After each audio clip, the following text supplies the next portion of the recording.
अस्सलाम वालेकुम। अच्छा, आज हम यहाँ पे इज़मीर टाउन लाहौर में एक जगह पे सोलर की अर्थिंग कर रहे हैं। ऊपर इधर से सोलर नज़र नहीं आ रहा, पीछे लगा हुआ है काफ़ी। तो यहाँ पे एसी अर्थ पहले हुआ था, अब डीसी अर्थ करने की ज़रूरत थी, तो ये हो रहा है। अच्छा, आज जो अहम सवाल है, जो बहुत ज़्यादा पूछा जाता है, बल्कि बहुत सारी जो एक्सपर्ट सोलर कंपनीज़ भी हैं उनको भी इस बात का इल्म नहीं होता, तो वो भी इस तरह किस्म के सवाल पूछते हैं। वो ये होता है कि ये जो केमिकल अर्थिंग में इस्तेमाल होता है, जो भी आप जिस भी क्वालिटी का केमिकल इस्तेमाल कर रहे हैं, वो करता क्या है।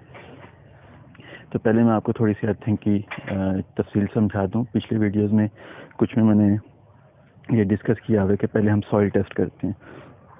तो पहले तो सॉइल टेस्ट का ज़रा मतलब समझ लें।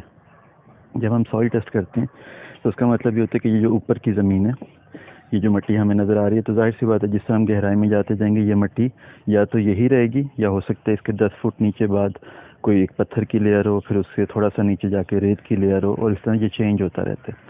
तो जब हम सॉइल टेस्ट करते हैं, मिट्टी का टेस्ट करते हैं, तो उसका मतलब ये होता है कि जब हम ऊपर से कर रहे हैं तो हम सिर्फ इस बात का पता चला रहे हैं कि ये वाली मिट्टी जो हमें नज़र आ रही है, इस मिट्टी के अंदर करंट गुजरने की सलाहियत क्या है, और ये मिट्टी जहाँ तक भी नीचे है वहाँ तक वो टेस्ट एप्लीकेबल होता है, वरना नहीं होता।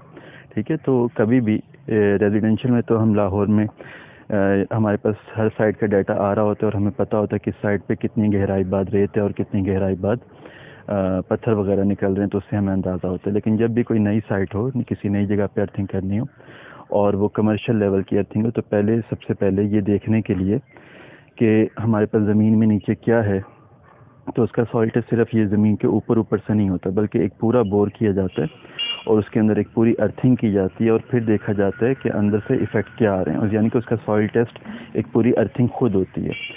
अच्छा, अब इसके बाद एक और बात समझने वाली ये है कि आम तौर पे जो मार्केट में रिवाज चला होता है वो ये कि कॉपर का जो रॉड होता है, या कॉपर की पट्टी जो होती है, वो डाली जाती है, और वो तकरीबन इतनी लेंथ की होती है, जो आपको तस्वीर में नज़र आ रही है, ये इतनी सी होती है और रॉड होता है। अब इसका मसला क्या होता है कि असल काम इसने करना होता है कि जब ये ज़मीन के अंदर जाता है, तो जब ये ज़मीन के अंदर गया है, तो फ़र्ज़ करें कि हमने कुछ फुट बोर किया है, फ़र्ज़ कर लेते हैं हमने जिस तरह रिवाज चला रहा है कि जी बहुत ज़्यादा गहरा कर दो, 100 फुट कर दो, बहुत अच्छा होगा, पानी भी आ जाएगा। पहली बात, पानी का कॉन्सेप्ट कहाँ से आया? क्योंकि हमें लगता है कि हम नंगे पाँव पानी में खड़े होते हैं तो हमें करंट लगता है, तो अंदर भी पानी आएगा तो अच्छी तरह से करंट गुजरेगा। ऐसा नहीं है। इस कॉपर का काम ही होता है, ये जो आपको नज़र आ रहा है, कि ये ज़मीन में जाके साइडों से मिट्टी के साथ टच होता है। इसको मिट्टी के साथ टच होना चाहिए, रेत या पत्थरों के साथ नहीं होना चाहिए, ताकि जब भी करंट आए तो वो आसानी से मिट्टी में अपने चार्ज जो है वो एक्सचेंज कर सके। मिट्टी ने चार्ज एक्सचेंज करने होते हैं, पानी ने नहीं करने होते। ठीक है, तो ये बात समझने वाली है। तो अब ये देखें कि अगर ये इतना है, इतनी लेंथ हो इसकी, जो मार्केट में आमतौर पे चल रही है 1 मीटर यानी कि 3 फुट के आसपास, और वो भी रॉड होता है, और वो भी आमतौर पे ये होता है कि लोहे का रॉड होता है, उस पर कॉपर चढ़ी होती है, पानी चढ़ा होता है उसका। तो जब उसको हम अंदर डाल दें और फ़र्ज़ करें कि हमने सारी मिट्टी गुजारी, पानी आने का इंतज़ार किया, उसके बाद रेत शुरू हो गई। ये भी याद रखें कि पानी हमेशा रेत में होता है, ज़मीन का पानी मिट्टी में नहीं होता कभी भी। तो हमने इसको ले जाके रेत के अंदर दबा दिया। फ़र्ज़ करें यहाँ से हम नीचे जाते गए और वहाँ पे 50 फुट बाद रेत आ गई और पानी भी आ गया, हमने उसके अंदर दबा दिया और ऊपर हमने इसको फिल कर दिया। तो जब ये रेत में चला गया तो इसकी जो रेत की जो करंट जज़्ब करने की सलाहियत है, इसकी जो कंडक्टेंस होती है, या उल्टे लफ्ज़ों में हम कह सकते हैं इसकी जो रेजिस्टेंस होती है, वो बहुत ज़्यादा होती है। ठीक है, मिट्टी के मुकाबले में कई हज़ार गुना ज़्यादा होती है। ये करंट बहुत कम जज़्ब करती है। जबकि अगर हम ये इसकी लंबी पट्टी इस्तेमाल करें, जिस तरह हम ये कम से कम 8 फुट की पट्टी इस्तेमाल करते हैं, रॉड भी नहीं बल्कि हम पट्टी इस्तेमाल करते हैं, पट्टी के और कुछ फ़ायदे आते हैं। तो अब होगा ये कि जब इसको हम मिट्टी में डालेंगे, तो अगर दरमियान में फ़र्ज़ करें कि 5 फुट बाद यहाँ पे कुछ पत्थर आए थे और उसके बाद फिर से मिट्टी शुरू हो गई थी, साइट इंजीनियर टेस्ट करता रहता है कि किस किस्म की मिट्टी निकल रही है या रेत निकल रही है। तो फ़र्ज़ करें जब ये गया है तो इसमें इतने हिस्से पे मिट्टी टच हो रही है, इतने हिस्से पे मिट्टी टच हो रही है, इतने हिस्से पे पत्थर टच हो रहे हैं, फिर इतने हिस्से पे मिट्टी टच हो रही है।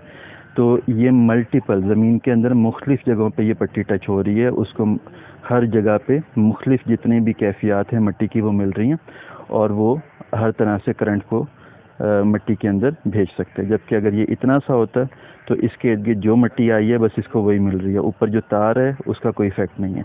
ठीक है, जिस तरह वो पीछे आपको तार लगी हुई नज़र आ रही है इसके कॉपर की। तो असल में हम बात ये कर रहे थे कि मटेरियल की इम्पोर्टेंस क्या है। इस सारी डिस्कशन के बाद मैं मटेरियल के बारे में आपको बताता हूँ। आमतौर पे समझा ये जाता है कि जी इतनी सी कॉपर की पट्टी ले लो और उसको डाल दो, और अगर रेजिस्टेंस ना आए या पैरामीटर अर्थिंग की जो भी चाहिए वो ना आए तो फिर मटेरियल ज़्यादा से ज़्यादा डाल दो। ऐसा नहीं होता। असल में जो पैरामीटर्स हैं उसकी सारी कैलकुलेशन जो इंजीनियरिंग के फार्मूलाज हैं वो इस कॉपर की बुनियाद पे होते हैं। इस कॉपर की लंबाई कितनी है, इसकी चौड़ाई कितनी है और इसकी क्वालिटी कैसी है। ये 3 पैरामीटर्स हैं जिसकी बेस पे ये पता चलता है कि ये इसके अंदर जाके, मिट्टी के अंदर जाके क्या पैरामीटर्स लाएगा अर्थिंग की। केमिकल का काम सिर्फ और सिर्फ इतना होता है कि जो पैरामीटर्स वो वाला डिज़ाइन लाएगा उसको एक बहुत लंबे अरसे के लिए 20-25 साल 30 साल के लिए मेंटेन करके रखना है। इसका ये काम है, ठीक है। दूसरे नंबर पे इसका ये काम है कि अगर मैं उस कॉपर को सिंपल मिट्टी में डाल दूं और यही मिट्टी वापस डाल दूं तो जो भी पैरामीटर्स आएंगे ये मटेरियल उन पैरामीटर्स को कोई 30-40% बेहतर कर सकता है, ठीक है। 30-40% बेहतर कर सकता है और मेंटेन करके रखेगा बहुत लंबे अरसे के लिए। इसका काम ये हरगिज़ नहीं है। जो लोग अक्सर सवाल करते हैं कि जी हम 1 मीटर का रॉड डाल रहे हैं तो कितनी बाल्टियां डालें इस केमिकल की कि रेजिस्टेंस बहुत लो हो जाए। बाल्टियां आप अगर आप 1 मीटर का रॉड डाल रहे हैं, आप 5 बाल्टियां भी डाल दें, इस बोर को पूरा का पूरा केमिकल से फिल कर दें, उससे कोई फ़र्क नहीं पड़ना। वो जो वैल्यू है वो उतनी की उतनी रहनी है, ठीक है। तो सारा का सारा इंजीनियरिंग डिज़ाइन इससे चल रहा होता है, इसकी लेंथ से, इसकी मोटाई से, इसकी चौड़ाई से और इसके अंदर क्वालिटी से, कॉपर की क्वालिटी से। इससे हमें पता चलता है कि इस मिट्टी के अंदर रेजिस्टेंस कितनी आएगी, फार्मूलाज होते हैं उसके। उसके बाद हम ये देखते हैं कि उसको हमने कितने % केमिकल से डाउन करेंगे, 30-40% डाउन हो जाएगा और फिर एक लंबे अरसे के लिए मेंटेन होगा, ठीक है। अगर फ़र्ज़ करें हम इसी को आज हम अर्थिंग कर दें, सिंपल कोयला और नमक डाल दें तो वैल्यूज़ तो वो आज भी आ जाएंगी, वही आएंगी जो इस आम केमिकल से आएंगी, अच्छे वाले केमिकल से आएंगी। लेकिन हम जब उसको 6 महीने बाद टेस्टिंग करेंगे तो उसकी वैल्यूज़ एक अलग रिज़ल्ट देंगी, बहुत ख़राब हो चुकी होंगी। 5 साल बाद टेस्टिंग करेंगे वो बिल्कुल ख़त्म हो चुकी हुई होंगी, ठीक है। तो केमिकल का काम समझने की ज़रूरत है कि केमिकल का काम एक जादू नहीं है कि इसको हम ज़्यादा से ज़्यादा डालें तो ज़मीन में कोई जादू हो जाता है। इसका काम है जो हमने इंजीनियरिंग का डिज़ाइन की है इस कॉपर पट्टी के साथ, उसको मेंटेन रखना, उस डिज़ाइन को बहुत लंबे अरसे तक के लिए, ताकि अर्थिंग काम करती रहे। प्लस अगला स्टेप ये भी होता है केमिकल का कि जो आपने डिज़ाइन की है तो उसको थोड़ा और बेहतर कर दे, 30-40% बेहतर कर दे और उसको मेंटेन करे लंबे अरसे तक।